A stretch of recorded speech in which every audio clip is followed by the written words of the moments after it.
The Stranger, Albert Camus, translated by Matthew Ward. Maman died today, or maybe yesterday, I can't be sure. These are the opening words of Meursault, a man whose life unfolds in a blur of detached moments. He lives in Algiers, a clerk who moves through his days with little interest or emotion. When his mother dies, he feels no grief, only a vague discomfort at the funeral, the heat, the bright light, the effort of walking behind her coffin. Afterward, life resumes as if nothing happened. Meursault swims with Marie, a woman from his office, and they begin an easy, physical relationship. They go to the movies, eat, sleep, laugh. When she asks if he loves her, he says it doesn't mean anything, but probably not. For Meursault, the world is immediate, sensory, stripped of meaning.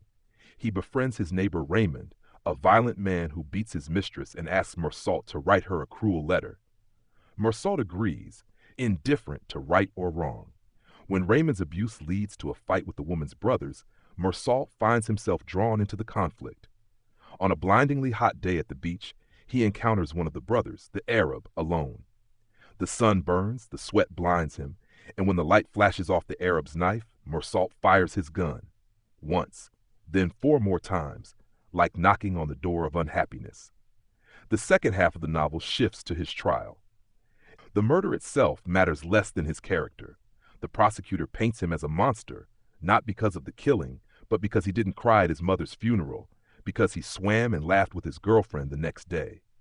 The courtroom becomes a theater of morality, and Meursault, unmoved, watches his own life turned into a story he doesn't recognize. When the verdict comes, death by guillotine, he accepts it without emotion. Yet in his final nights, something shifts.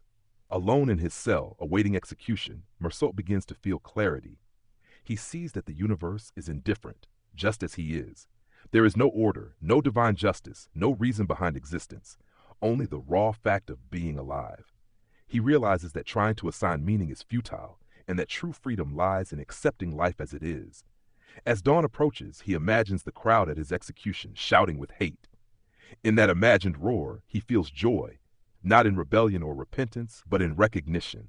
The world, like him, does not care, and in that shared indifference, he finally feels at peace. Albert Camus' The Stranger leaves us with a haunting truth.